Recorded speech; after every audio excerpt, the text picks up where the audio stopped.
I'm Heather Snyder-Quinn, and I'm presenting this project with my colleague, Adam Del Marcel. This is Mariah, Acts of Resistance. We love being part of this amazing project presentation exhibition and specific to this panel evolving social issue. This project uses speculative design to challenge power structures, narrate stories of historical injustice, and imagine possible futures. So for us, design is a narrative tool. It's the root, and there are no boundaries beyond that for media and mode. We really work very much across, which is what, of course, this is what we're all doing here. I'm going to turn it over to Adam in a sec to talk about how this project really challenges power structures.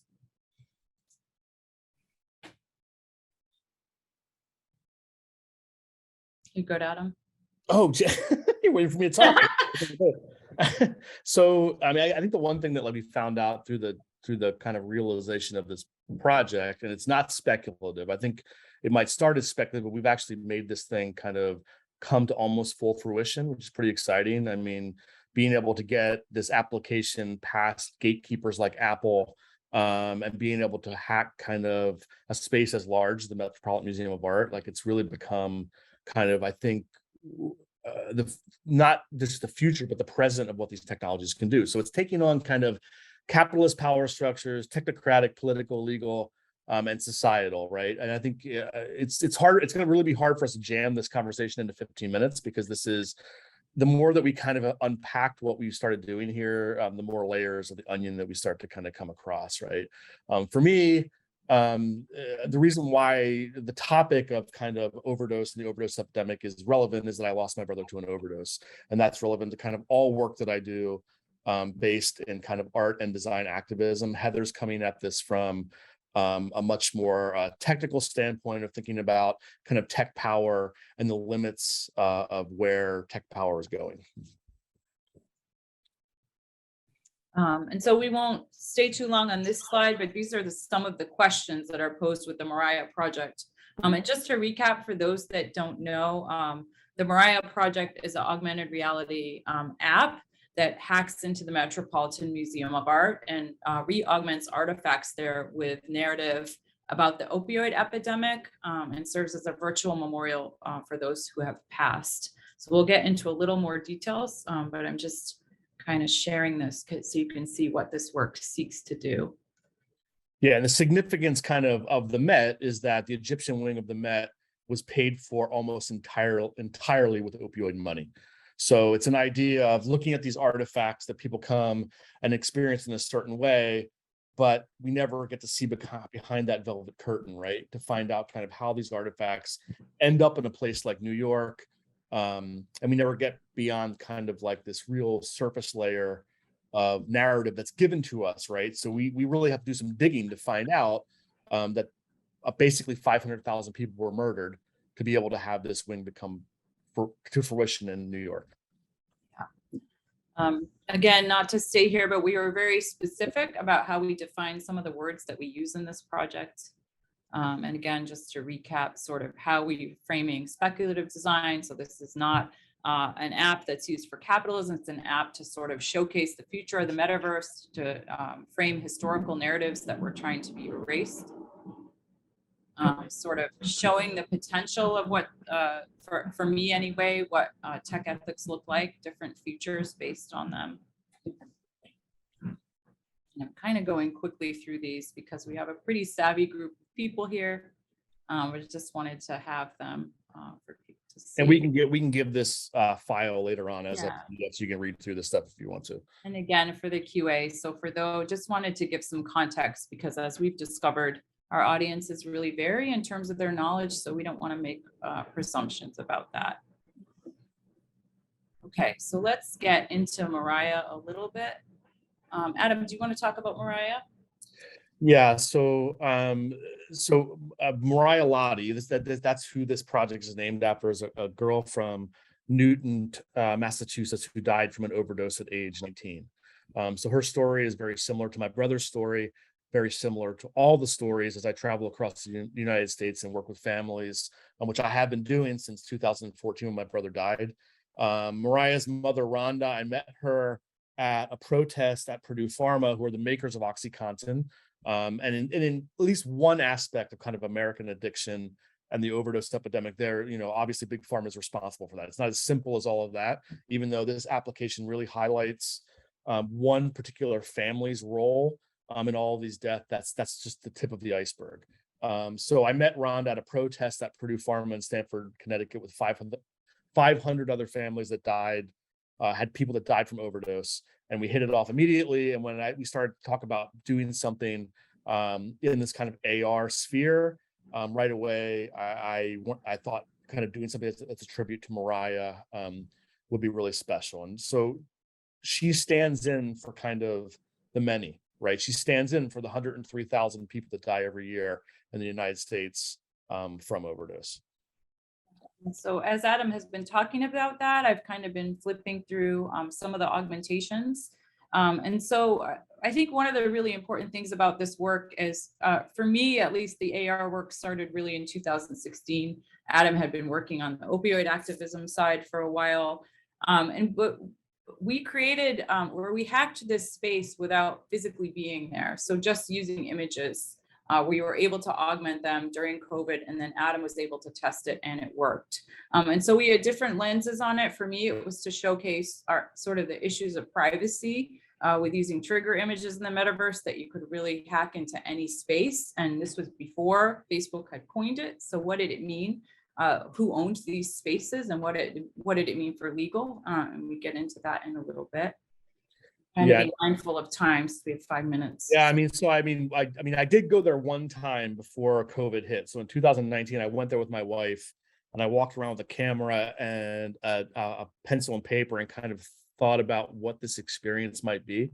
How do you take a space? How do you reclaim a space like this? How do you own a space like this? That really is, in a lot of ways, museums at this level are really the pinnacle of kind of the capitalist system in the United States, right? Every single one of these museums or galleries has a name on the wall that is a family that has amassed gigantic amounts of wealth in the United States, right? The JP Morgans, the Mellons, the Sacklers, and how can, a couple of people with basic technology skill and an idea be able to actually take over a physical space that is, in a lot of ways, it's private property.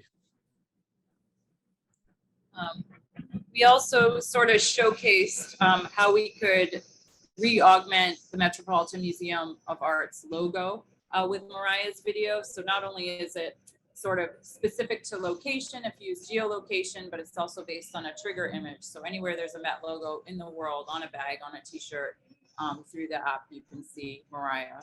And so sort of from at least for graphic design, sort of thinks about the ethics and the power of what that means. And what's amazing about that is, if we're going to start to look at museums and think about decolonizing museums and what that means, they need to think about the people that are destroyed to be able to get the artifacts that are in these places. So going into the gift shop and seeing this Met logo 6,000 times on every artifact, and her face popping out of every single one of them, it's really reclaiming space for the victim and for Mariah, who is the witness. So it was a powerful moment to go in there and see every horseshit book the Met has put out on all these, to see her face pop out of all of these things, and she's really owning this entire space. Even the security guards walking by with the patches on their arms, and now Mariah is now part of them, walking around and guarding the space. I think it really shows the potential of what AR can do to rewrite American narrative or American history. So I want to be quick. Just think we have four more minutes. Also with this piece, so this is called Funded by Lost, Death in Real Time. And one of our co-panelists, C, who was my student at DePaul, really helped us with this 3D installation. So Adam can talk a little bit about what these numbers mean and where they've been augmented as I kind of go through the rest of our so the idea is, right now there's a movement in America right now, or actually internationally, to have the Sackler name erased off of museum walls, right, by one particular artist in New York. And she's really pushing this fight in a major way, as if once this name is erased from history, then somehow we have won, right? And the way I look at this is, remember, families like the Sacklers and the Mellons and the JP Morgans, they donate work to museums so that they are immortalized in some ways, right? But their history is not as apparent as some other sinister things that are right in front of us. So if those things get erased off of the walls, remember, they got their name on the wall because of art washing. They bought things, which lets the museum put their names on walls. But if, as activists, we decide to force those names off of walls, now we have whitewashed history. So now that curtain that we're trying to look behind is almost gone.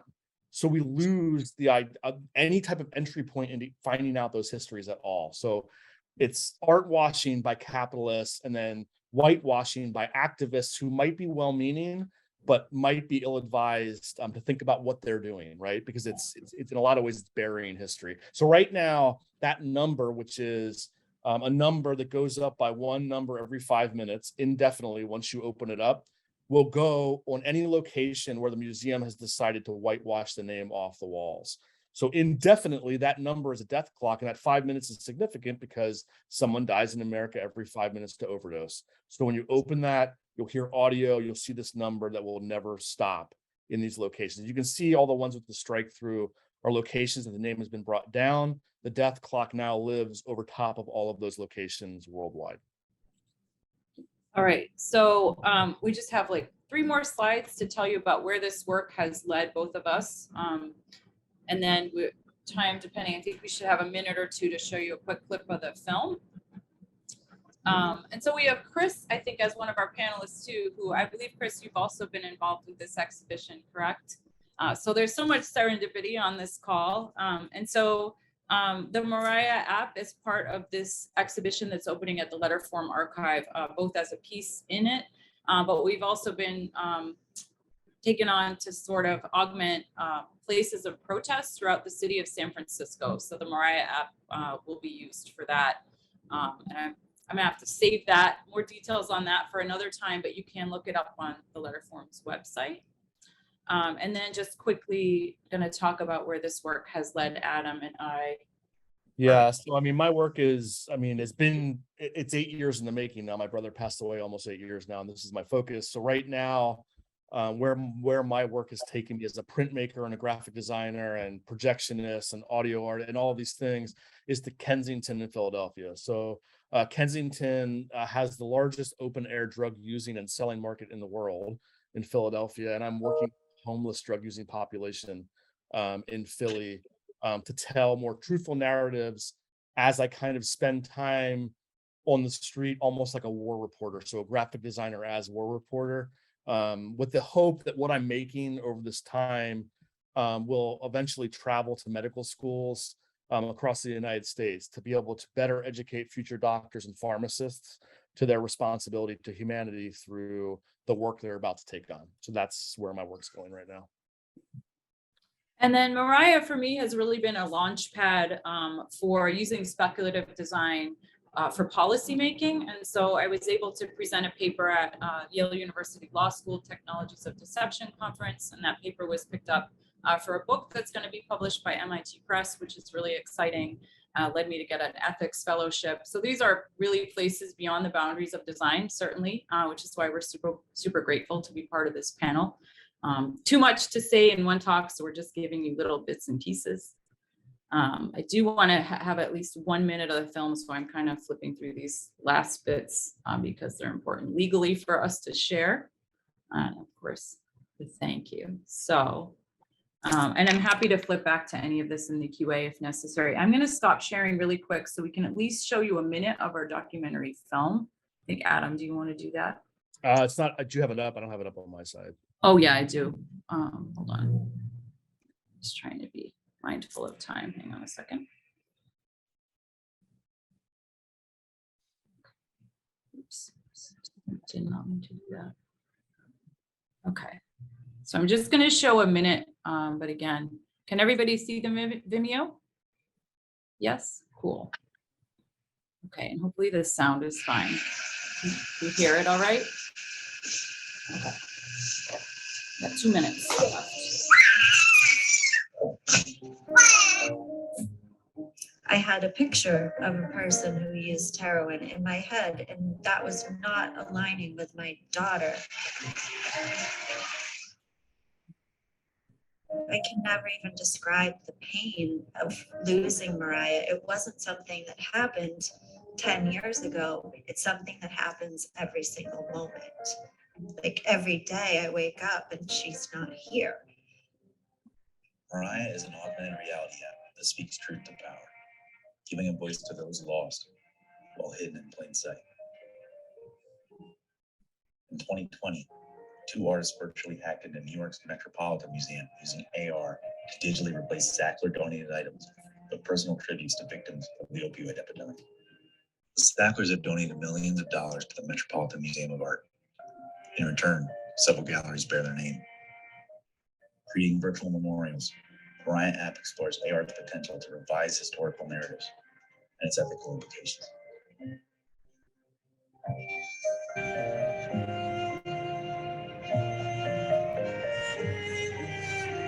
The Mariah Project is a protest. It's a protest that can never be stopped. And there's where the power lies in it. No matter how much money you have, you can't stop the Mariah Project because she lives in a realm that they have yet figured out how to own. It felt kind of amazing that just, a small team of us could take over a space like that. To be part of this change, for the next person to say, this is what happened to my family.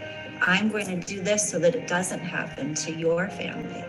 I started to realize something that I've forgotten, and that is that art is fucking scary to the system. Mariah in its current state. Fucking scary to the system. Sorry. Mariah in its current state is a smartphone app that puts augmented reality over your real world. So it augments the world around you with new narratives of truth or multi-layered narratives. And in the case of Mariah, it serves as a virtual memorial for her and for others who have died of the opioid epidemic. All right, I'm just gonna stop there. Oh yeah, I saw some of the things about how she died. Sorry, hold on. I thought I turned it off. More than that, that was like a moment in time. Okay. Yes. I saw some people asking if we could share the video. We can share the video, but you guys have to promise not to give it up. We're about to submit it to festivals with the hope. The ultimate hope is not, I don't give a shit about the festivals, but the hope is that we can do a full-length documentary, or even better, a Netflix series where we can really tell real stories over a long period of time and really dig into all of this. So we could definitely share it, but just don't put it out there into the world. You guys can definitely have it, but you can't give it away yet. And eventually, hopefully we'll be able to have you share it with classes and things. But with this whole film festival thing, is new to us. So apparently there's a lot of rules we're not supposed to break. Anyway. Thank you guys so much for having us. Yeah, thank you. We're at 15 minutes, so we're gonna pass it over to the next people. Excellent. Thank you so much, Heather. Thank you, Adam.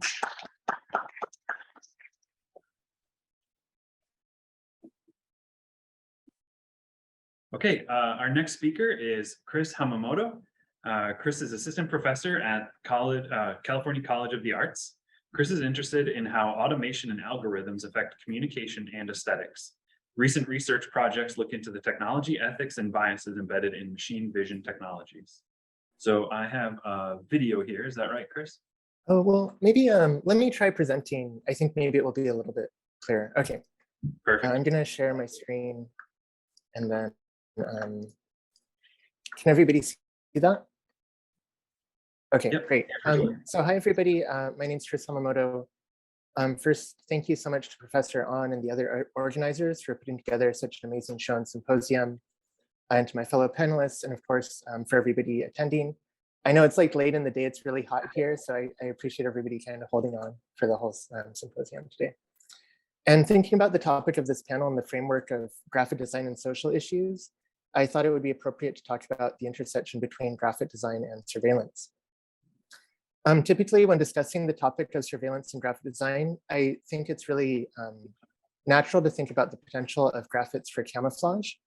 And I feel this idea emerged as a focus of study within mainstream American design education and discourse, largely because of Laszlo Moholy-Nagy's work at the School of Design in Chicago, where he pursued research related camouflage for American soldiers and citizens during World War II, as part of the war effort along with his students.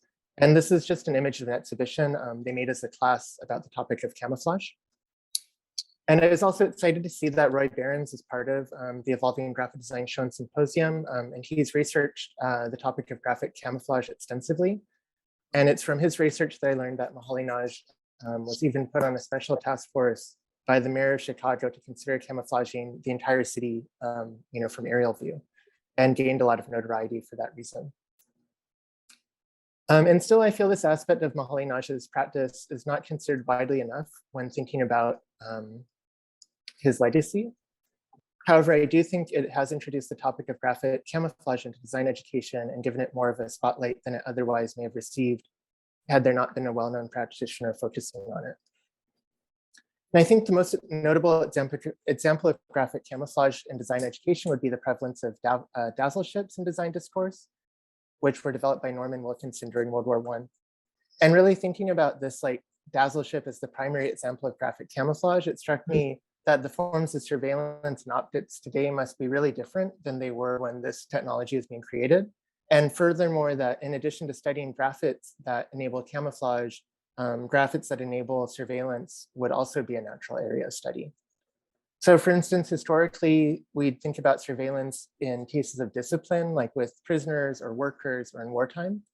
However, the realm of surveillance is greatly expanded to touch on almost everybody worldwide. And I think this is due in large part to our online condition, which has created innumerable opportunities for surveillance within the structures of these systems. So as a result, I think our notion of both the aesthetics of surveillance and those of camouflage is worth further consideration. So for instance, in our imaginations, I think we often think of surveillance as this like visually coded as something that's dramatic and aggressive, like military equipment. And I think this sort of idea trickles down to a consumer level, like this consumer drone pictured here. However, online communication methods and platforms are constantly surveilling us in ways that are seemingly much more benign. And in fact, tech companies go to really extensive lengths to instrument their products to collect personal data in order to process our behavior and improve, quote unquote, improve their product's functionality. And formally, this leads to really strange outcomes. Like for instance, we've seen graphic camouflage used to hide cell towers and have them blend more seamlessly into the natural landscape, like this gigantic cat does. And is often in the case of these sorts of deployment of camouflage, they're also being used to surveil.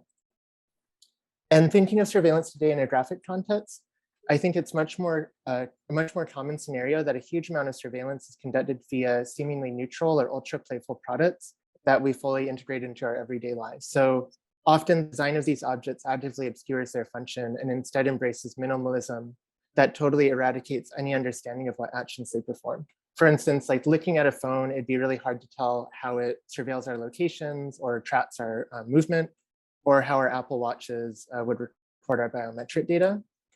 And similarly, in more graphic terms, the visual identities of these online surveillance hubs really trying to skew this surveillance aspect of their products, instead promoting friendly, whimsical, and surreal realities that don't reveal any of the intense surveillance most of our digital products conduct. So for instance, this notion has become a real graphic stereotype. I don't know if people know corporate Memphis. I was surprised it has a Wikipedia page now, but it became a really ubiquitous style within the tech industry that seems emblematic of promoting this sort of faux reality that's super playful and doesn't sort of reveal what those companies are doing. And as sort of an opposite side to the same coin, thinking about camouflage, I'm interested in how the graphics of surveillance can be considered academically and by designers as well. So for my submission into Evolving Graphic Design, I chose to focus on another facet of the aesthetics of surveillance, which isn't about playing optical tricks, skewing or misdirecting functionality, or rebranding surveillance. Instead, I was interested in the aesthetics of what are known as operational images. So an operational image is a term coined by filmmaker Harun Farokhi in his 2004 essay, Phantom Images. In the essay, Farokhi discusses how images are no longer passive objects, but instead are involved in processes as they become data via digital photography and computer analysis. So in his view, images not only represent reality, but they also perform within it, meaning they initiate and help facilitate technical processes. So to demonstrate this, Farokhi uses the example of drones that are enhanced with cameras in order to track and track targets and self-project correct their trajectory. So images are essential components with the operational feedback loop. So for instance, like the Met logo in Mariah would be an operational image. And when thinking about images in this way, images can be operationalized from many different directions. So for instance, portraits become operational in their training of machine algorithms to detect faces or other features and objects. Or images will be constructed to calibrate the optical devices needed to conduct surveillance. So for instance, these are targets that are used to calibrate satellites or other aerial photography. So they're kind of like eye charts for cameras. However, one trait that unifies many of these images is that they're not meant for human consumption. And today more images are made by machines and for machines than by humans and for humans. So self-driving cars, for instance, are processing immense amounts of images as they navigate their surroundings. And in this context, it's really difficult to consider when a digital image sort of crosses the threshold to become operational. For instance, image sharing platforms are powered in part technically and financially by extracting people's data and turning their images operational. So for my submission to Evolving Graphic Design, I decided to work with a topic known as browser fingerprinting, which employs operational images to profile visitors to websites based on their computer's ability to draw graphics. So I titled the project Surveillance Graphics, and a big motivator for this project came from, in my mind, this disconnect between how we think surveillance occurs and its aesthetics, and in my opinion, the mundanity and banality of surveillance today.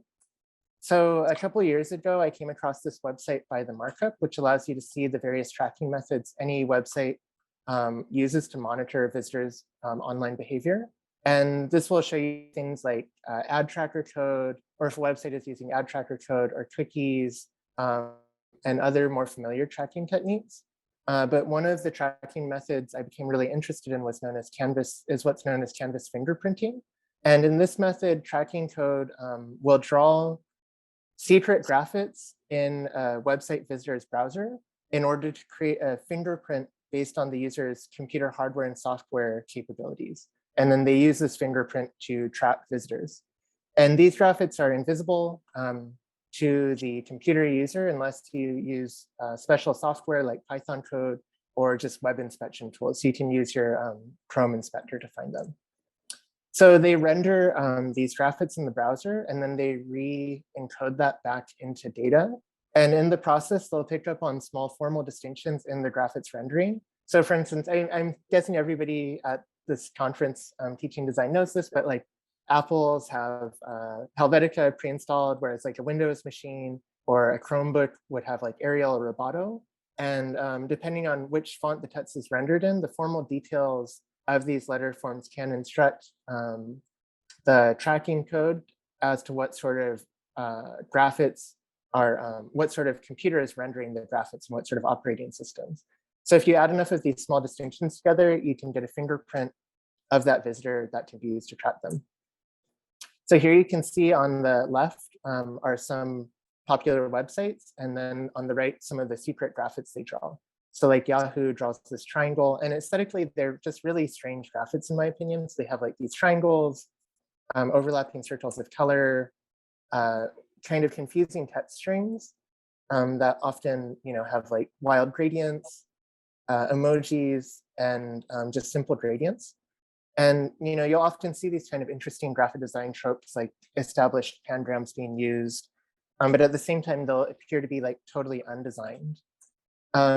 And I think what's fascinating about these graphics is that in addition to humans being a secondary audience to them, their graphic form is the direct output of a surveillance mechanism. So reflecting on the graphic nature of surveillance, to me, the banalities of these graphics seem fitting for how most surveillance is conducted today. And sort of getting into how I approached the project, I used a code that was created by the Blacklight to process the top 50 websites online according to Wikipedia as of like December 2021. And it would render each page on an iPhone X emulator, and in the process, and then analyze what trackers they're using. And I found that 20 of the top 50 websites use this canvas fingerprinting, and these are the graphics that they create. And sort of like, I've been trying to figure out what to do with this project. So there was a zine archive that I created this quick publication for, just kind of talking about my feelings about the aesthetics of surveillance and then documenting this process. And I'd been thinking about the next step for the project, and evolving graphic design became a great opportunity for me to rethink this project. And I reflected on how the browser's fingerprinting graphics became surveillance devices really in the process of their drawing. So like the subtleties between how they're rendered. So I decided to submit instructions for a wall painting to evolving graphic design. And this is a photo of me creating the graphics in my studio in Oakland.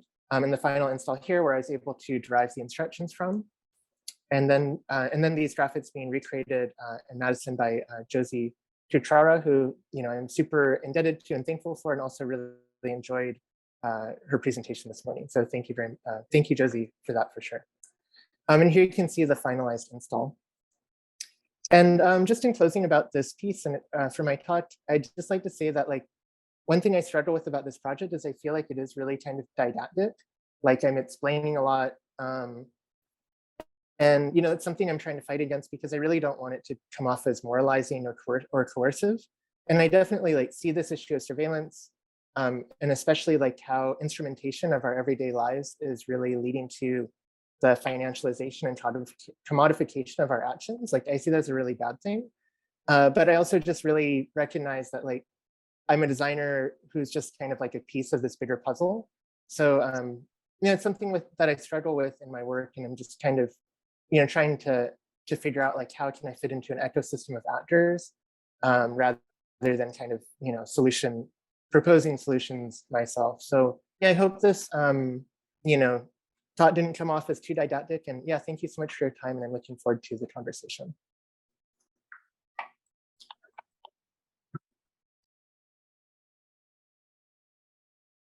Wonderful, thank you, Chris.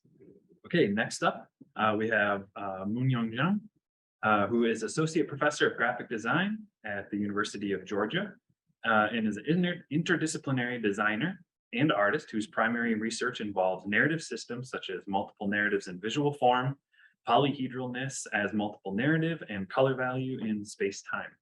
I have a video here. Would you like me to play that, or are you going to present? Yes, please. I've noticed that my voice is breaking up since I'm kind of far away. So please play the video for me. Thanks, Alex. No problem. Hello, everyone. My name is Moon-Young Jung. Give me 1 second here.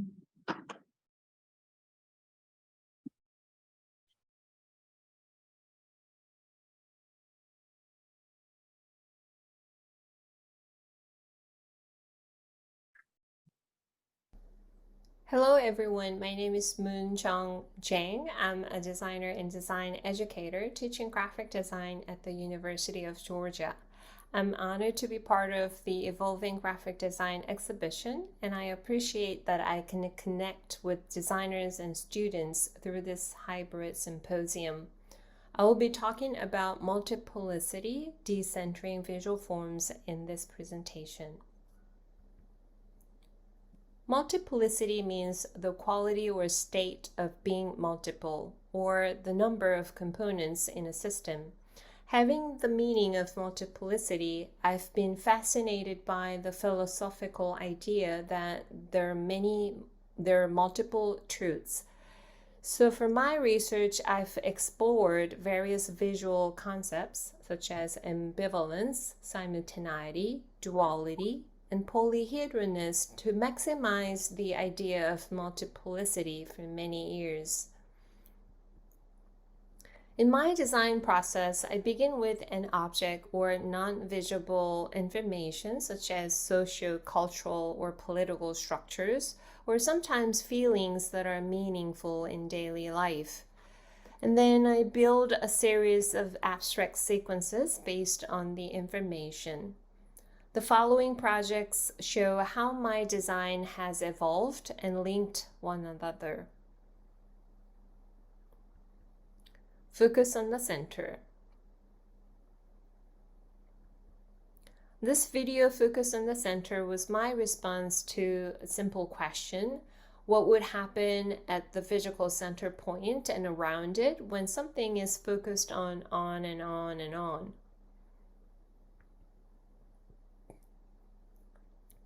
The result of this study was simple. However, I was intrigued by how the text area turned into an empty white spot, or how the word center disappeared as it moved. The more focused it is, the more decentered it is. So focus on the center led me to more ideas and became a metaphor that displays the relationship between the center point and the distribution of light. Decentered book. Every visual communication medium sets up a focal point to grab viewers' attention and make them see essential matters. Placing and aligning visual elements are acts of building a hierarchy. The higher or more centered it is located, the more often it is seen. I believe these practices sometimes reflect socio-cultural classes or the designer's viewpoint. For example, in book design, a colophon represents a hierarchy where credit is given to people engaged in the bookmaking process. In other words, the mass production systems, we never see individual printers' names who are in charge of the printing. Having those thoughts, I experimented with the colophon page and rearranged the names in a circle. It generated the round white space in the center area. After the non-hierarchical colophon practice, I wanted to find a way to value the printing labor. So I collected margins on paper, which included the evidence of laboring, such as time printed on the outside of crop marks. Here is my printing practice. This decentered book focused on the margin to commemorate the unknown printers whose names were never written on the colophon page. It consists of margins of 365 pages, representing daily work, and a big square like hollow in the middle. Finally, I installed the decentered book in a library so that people could see individual pages. A sequence of gray. There are many times invisible connections are revealed through formal repetition and variation. The variation of one thing leads to the interpretation of another. From focus on the center to the decentered book, I wanted to create variations of how two opposite sides could be somehow linked or visually cancel each other. That design inquiry led me to study the relationship between black and white within multiplicity. According to the book about ambivalence, some opposite words, such as high and deep or black and white, share the origin of the words. Interestingly, both words black and white are meant to gleam or shine. To explore multiplicity more widely, I started collecting materials thinking of the concept of ambivalence, which is the simultaneous existence of mixed feelings or contradictory ideas about things. And then I experimented with the distribution of light, such as gradient, to make black and white exist at the same time. Here are some samples of linear gray gradients I studied. I explored 144 linear gradients by changing the ratio of white to black and the light angles. Here's the book, A Sequence of Gray.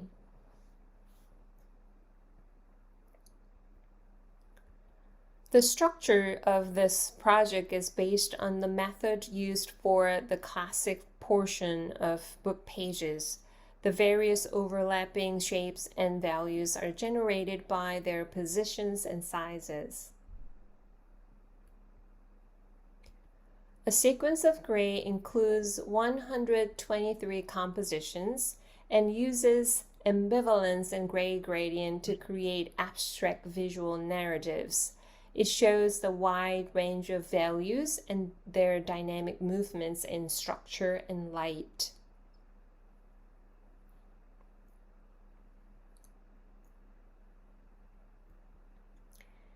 Decentralization. Decentralization 1 and 2 symbolize reversed power relationships between the margin and the center. These two pieces visualize two ways of seeing power relationships. One is to place the word margin as the center of a revolving black panel, and the other is to put individual letters of M, A, R, G, I, and N in between the center letters. The revolving black panels represent a giant clock ticking in our spaces.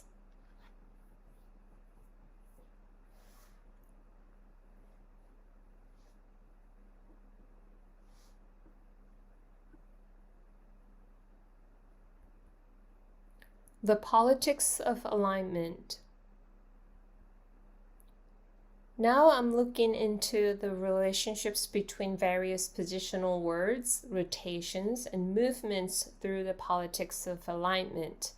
Each black panel includes positional words, top, center, bottom, left, and right. As sequences go, these words move their positions. For instance, the panel in the top left-hand corner is rotated at -90 degrees and continues to turn until it reaches 0 degrees. For the following sequence, all the words are pushed to the top, bottom, left, and right, and repeat the movement for more variations. As the panels get zoomed out to be seen in a larger frame, their positional relationships become more complex. For instance, bottoms are gathered in the center of the 4 compositions instead of aligned at the bottom of each panel.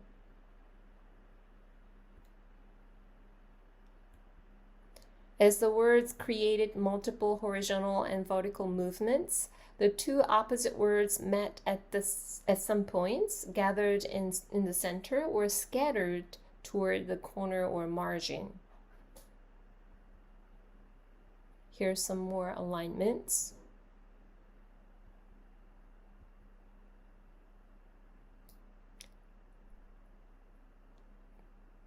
This video, The Politics of Alignment 2, includes 42 different alignments visualizing complex and dynamic relationships between those symbolic positions.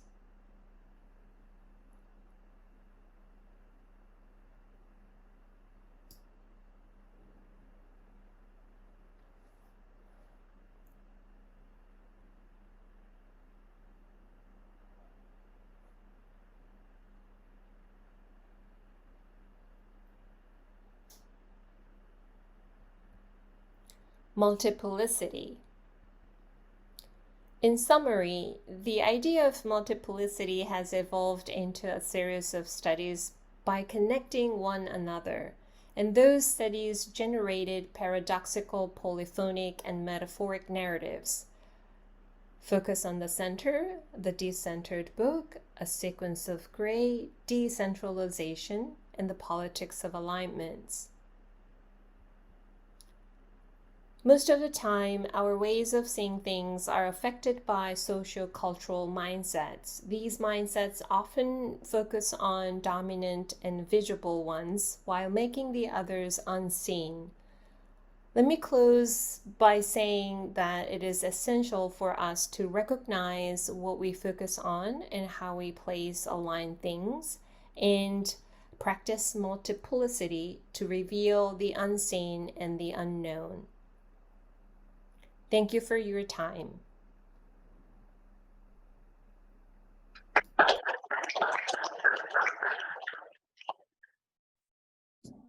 Sorry, guys, I realized that my presentation was very slow. I hope it was not boring. It was not boring. It was great, very informative. Okay, we have one more presentation. Zishu Wang is junior graphic designer at Office of Experience, a Chicago-based visual designer who focuses on creating designs that are meaningful, functional, and tasteful, drawing inspiration from human interactions, cultural trends, and traditions. So I believe you are sharing your screen. Yeah. Can you guys see my screen if I just do, oh, sorry, if I just do full screen like this? Yeah, it says the importance of bad designs. Yep. All right. So, yep. Hi, I'm Z. First of all, I'm really bad at presenting. So like, if you guys have any questions, just like unmute and yell at me. That's perfectly fine with me. So I'm Z. I'm a recent graduate of DePaul University. And today we'll be talking about the importance of bad designs. I love you, Z. Sorry, I had to say that. I love Z. I love you too, Adam. So let's first talk about what is, good design, right? So in my 4 years at DePaul, right, the good design is usually this corporate Memphis, corporate design, very minimalism, right? Because it's simple, it gets the point across, and it's very attractive. I don't blame them for liking this, but at the same time, right, I feel like we are driven into a corner because this has like became like the apex of design. We're all following this trend of making this really simple, soulless like characters that doesn't mean anything. So if with that said, what is bad design, right? And the first thing that came to my mind was just these like, I guess, Japanese websites, Chinese text. It's a lot of information they're trying to cram into a very small space. It's the literal opposite of what we're trying to do here, right, in the States. And in some ways, I find this to be super endearing, right? Because it's like they don't give a damn about form or function. They just want to put the information on there and let the user kind of interpret however they want. So I thought, okay, how do I take that same principle, right, and apply it to corporate designs, especially specifically like corporate logos, right? So this is the project I came up with. It's called the Impractical Book of Fantastical Logos. And the whole premise behind this is a matchbox book with logos that's redesigned based on my perception as the consumer, and also, adding little flares and my personal design aesthetic into the rebrand. So the first example would be the Nike logo, right? It's very simple, swoosh. It simplifies speed. I mean, not simplify. It's like it means speed, boldness, strong. And then how do I redesign that? Well, to show speed, why not just show a dude running? Like it's as simple as that, right? And how do I convey boldness? Well, I want to make the text meaningful too. So I want to create this bulky text that's based on the running tracks. So it's literally like a guy running on the running tracks, and just give it a little strong mock-up. So it's like a very different, it's a very different take on the classic Nike logo, but it conveys, basically the similar information. And the next one is, so this is like some artwork based on the logo I made and some exploration of the swoosh. And the next one is the classic IKEA logo, right? Just yellow and blue. And so my idea for this was like, how can I take these letter forms and convey what IKEA is? How do I show their product in their logo, right? So I treat each logo, each letter as like a Lego piece. So how can I construct these out of simple shapes, and I can take them apart, manipulate them. And you can see kind of here, making little chairs out of the shapes inside the logo. And next one is Target, right? And so the goal of Target, the like the brand identity is like, this is the place to find all you need, like target your needs. Well, I mean, for me, when I go to Target, I always end up spending so much more money than usual. So for me, it's like targeting your wallet. So from this one, I just thought it would be cool to just make the target into like a crosshair on a rifle, right? Because it's literally targeting your wallet.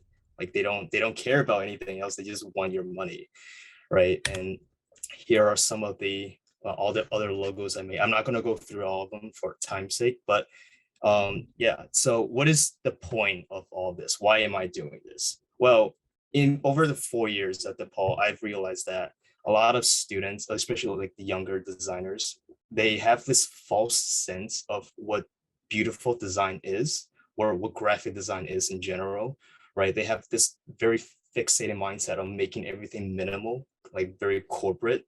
So I kind of want to use this project as like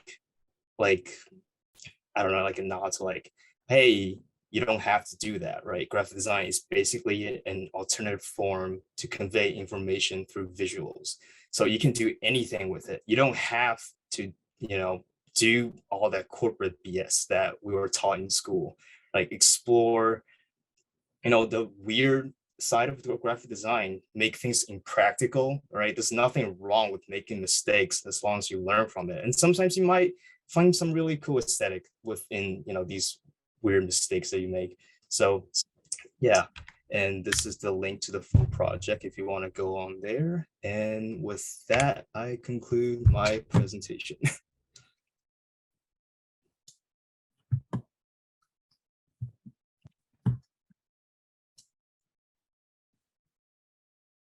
Wonderful. Thank you so much.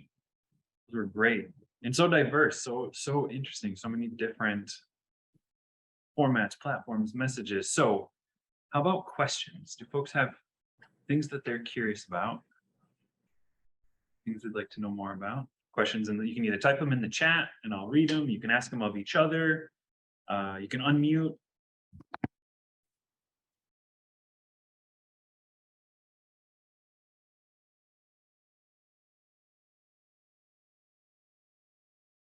Questions in the room? Yes, please. All right. Is he including these logos in his? No. I have a question for Z. Are you including these logos in your interview portfolio, and what has the response been from interviews?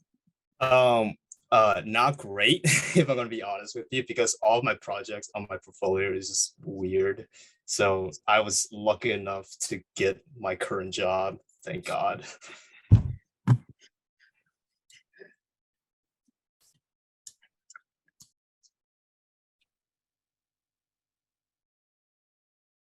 feel like that's more of a litmus test than anything. Tells you you found the right place. How about others? So here's in the chat, here's a question for any of the panelists. Would you speak more to your process of collaboration? Maybe we can specifically start with Heather and Adam. So a question about how a little bit more about the collaborative process that you've worked with.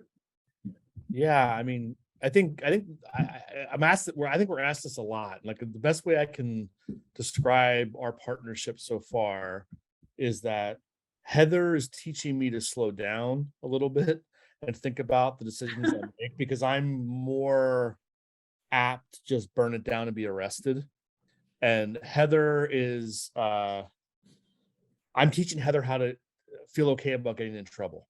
Like I think that's accurate. That's the crux of our relationship. And I think so far it's been working pretty good.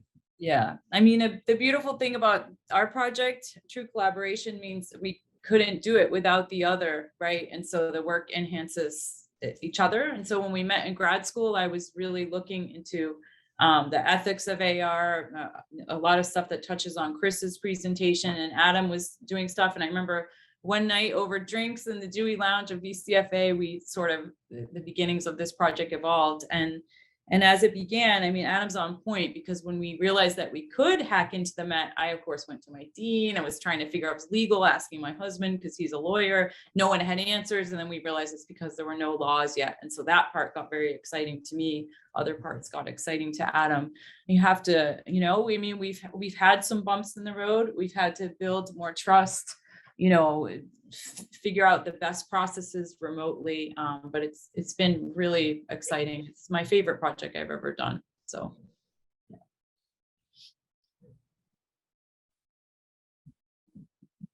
Anyone else have thoughts on collaboration for the question? I can talk a little bit about it. I didn't really show it here, but most of my work is collaborative. Like, I think this is the project I showed is like one of the few projects that I don't sort of have a primary collaborator with. But like the presentation, for instance, I worked with one of my former classmates, Federico Perez Fioro, a lot.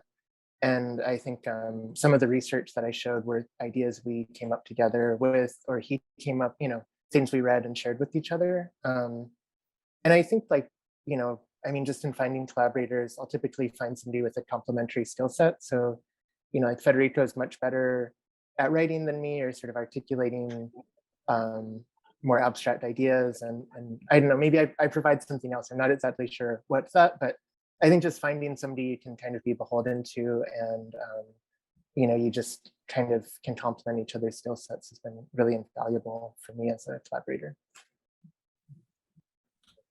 I think I wanted to add too that Z, who's on this, was our student at DePaul, and so he also collaborated on Project Mariah.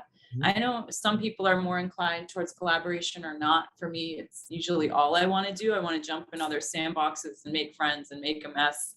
So for me, it's always felt natural. I know that's not the case for everyone, but our collaboration also goes way beyond to Adam and I. There's like 20 people probably. So students and filmmakers, etc. Yeah, it's been great. And I think, like I said, I give one piece of advice about collaboration. Don't spend any time collaborating with people you don't love. There's no reason to do that.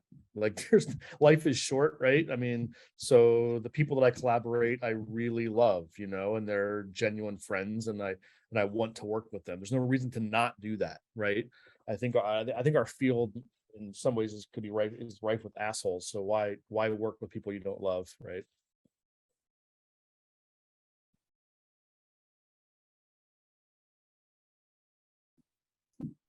Can I ask you a question to Yeah, absolutely. Adam and Heather? I guess one thing I'm curious about is like, it seems like the Mariah project has really had like a big impact and kind of like circulated in a really big way, just in terms of, people becoming aware of it, or, it leading to papers and publications and so on. And I guess I was just curious, like,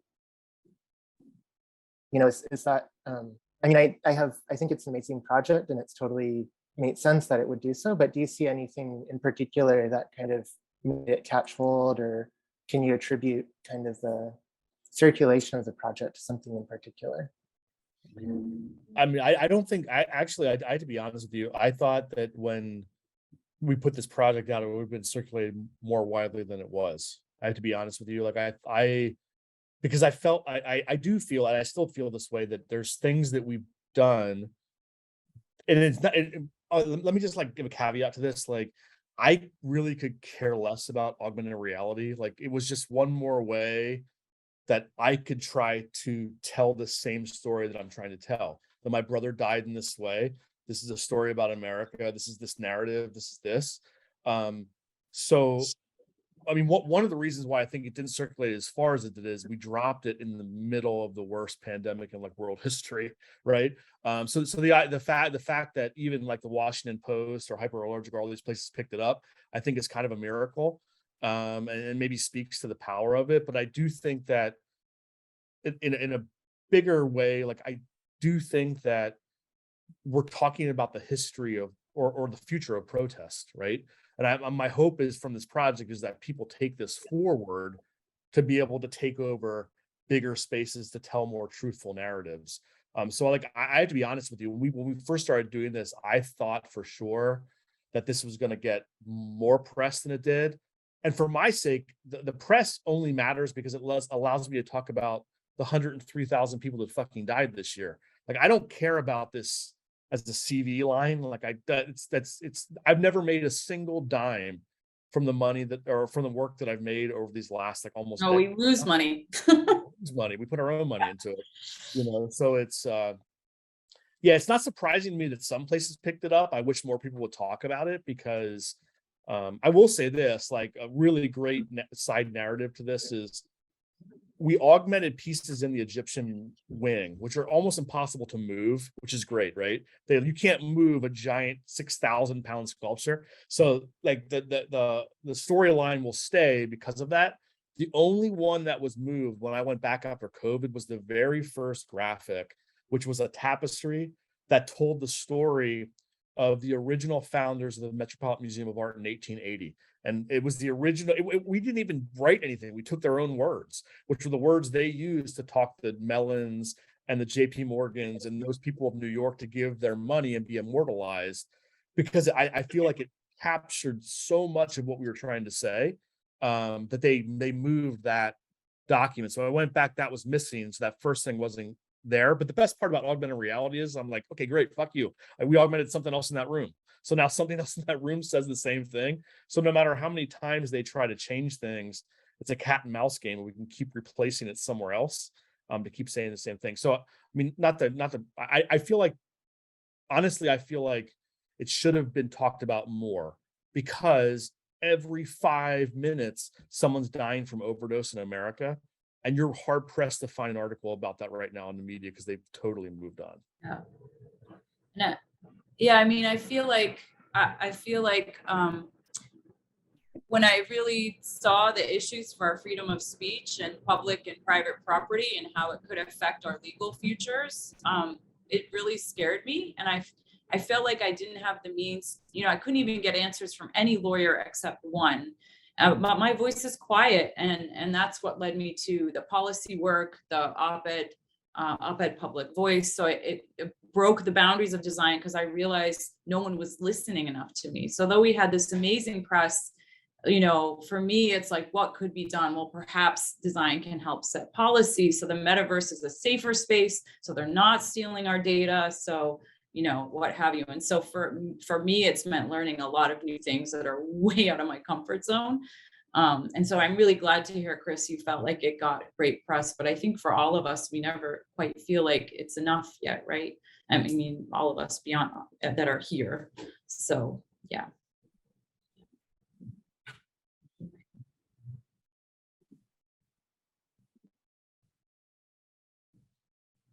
Oh, I saw a question in the chat. I just want to comment on this. Like, someone asked about us. Have we ever considered coordinating with the designers at the Met or the Met itself? Like, I have to be honest with you. The only end goal to the project we did at the Met is if they will publicly acknowledge one of their galleries with the name of one person that has died. It's the only way I would ever collaborate with them. Like, they have to own that history. Just taking the names down, which, by the way, the Met has taken the names down in the last year, because of this pressure from this group called Pain in New York, run by this photographer, Nan Golden, who's very famous. So they've taken it down, but now it's just an empty wall. So if you never knew what was there before that, you would never know that history. So that history is gone. And really the Met is hoping that we forget the fact that they've taken millions of dollars from a family. Well, I mean, I don't want to hoard time, but I feel like particularly Chris and Moon talked about politics alignment, Chris's work about surveillance. When we originally tried to get this project out, we applied to Project Anywhere, which is part of University of Melbourne and Parsons, and we were finalists, and we thought that they were going to support our project.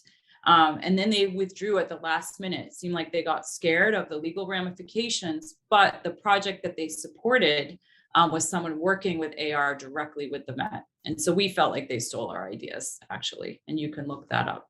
And so that's what happens when you do activist work, not only or new work that breaks, into new spaces, is people steal your ideas or they don't support you because they're scared.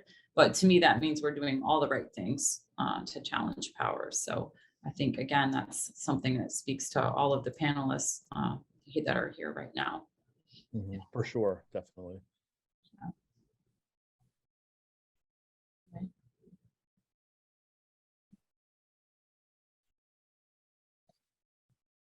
So one thing that I found really interesting and valuable about the all the talks that were on this panel is how you're each in different ways speaking of underlying structures of communication and expression and dissemination. And that's something that in graphic design we try to communicate quite a lot about. It's not about the final results. It's much more about ways in which you can engage people. I was wondering if you have thoughts on how that comes into the classroom, since that's where all of you spend time. Like, what are ways that you get students flexing or experimenting in some of these spaces, if at all?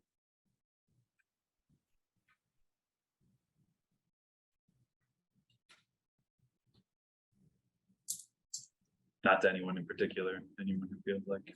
Z should talk about his experience at DePaul. Yeah, I want to hear about this. I want to hear about how you came out really interested in being a bad designer. I'm intrigued. I'm super intrigued by this. So, I mean, I came up with this project when I was like looking at like jobs. So like all the companies I've been looking at, they all do the same thing. They all have the same aesthetic, and like it really like pissed me off kind of, because it's like, oh, I'm studying how to like express yourself through visual for 4 years just so I can make corporate Memphis at the end. Like, come on. So like, I don't know, I guess a way to encourage students to like explore, just like have a class that's like you cannot make minimalism, you cannot follow that, you just have to like, I don't know, find a way to put your personality into your design. Like if you like create minimalist design, you get an F or something like that. I don't know, that's like the only thing I could come up with. I would love to see your grading rubric for that.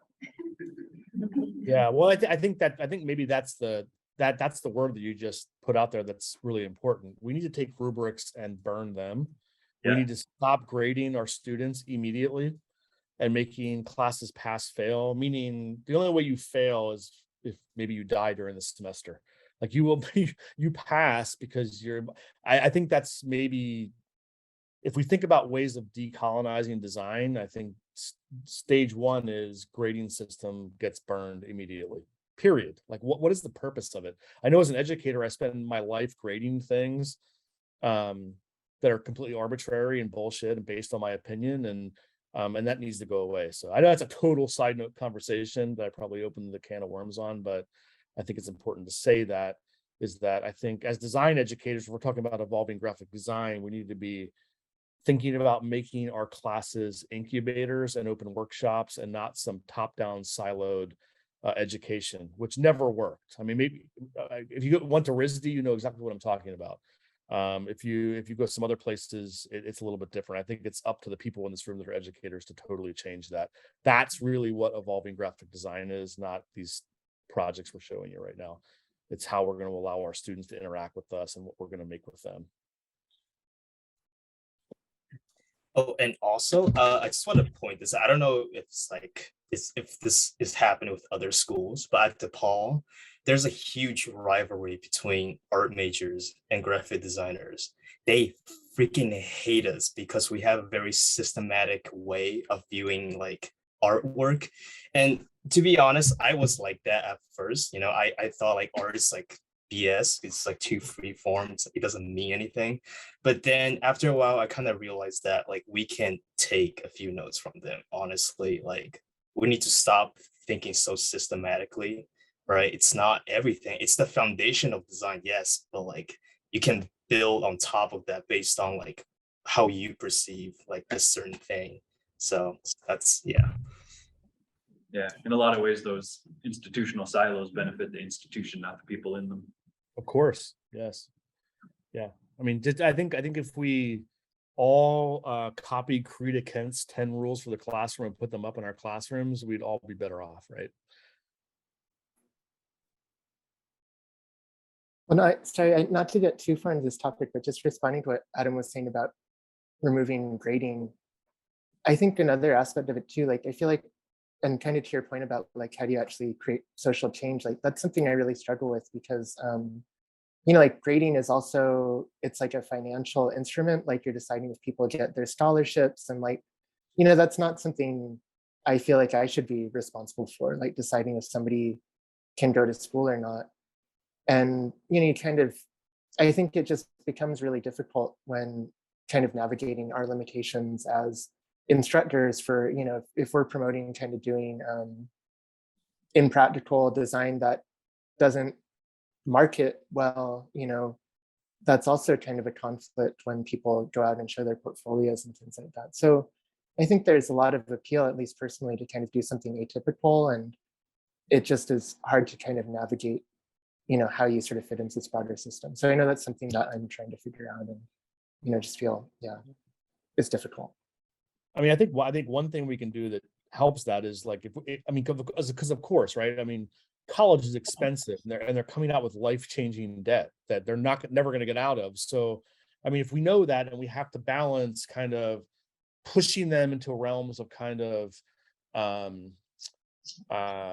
more thinking types of like liberal arts type education opposed to like more practical, I think we need to balance that. Meaning if we're going to be doing the practical, we need to find projects that are impractical and then build in the practical hidden in there, right? Instead of making the practical the top, it needs to be hidden in there so they're getting what they need to be hired. I mean, when I was hired at the college I'm at right now, I was surprised they hired me, because I think the first line I said to them was, I don't give a shit about your students being hireable, which I thought pretty sure. I think I might have been half drunk when I said I was on it, because it was my 30th interview that week or something. And they really took to that, you know, so. And I do believe that, like, we have to give people the worth for what they're getting from their education, which is why we're there. But we need to hide it in there, you know, and not make it. I mean, when I went to school, it was top down. You do these things to learn modernist design, and this is how you get XYZ job doing this thing. And I can say as an educator, I don't give a fuck about that. But I want my students to be able to live and work too. You know, so, yeah, that probably doesn't answer any questions, but that's how I feel about it. Well, but it brings up the idea of questions, which is also what I think is really valuable about the projects on this panel, is that in so many ways they're about asking questions. And so translating that to education, I think what you're all touching on is it's about finding ways to engage with topics in meaningful ways, as opposed to skills development and stylistic emulation, things like that. So we have just another minute or so. I want to open it up again real quick to find out if anyone else has a question. Anything you're curious about, anyone in the room, things you want to know before we kind of wrap things up? I just really enjoyed these presentations, the number of things that you all are peeling back, the things that you're hacking and critiquing through the work that you're making, I think is really fantastic. So I'm really honored that I got to moderate this and have this conversation with you and even learn more about your work along the way. So with that, this brings us to the end of the day. So real quick, thank you for the 5 of you who presented for this panel. So if we could just do a quick round of applause.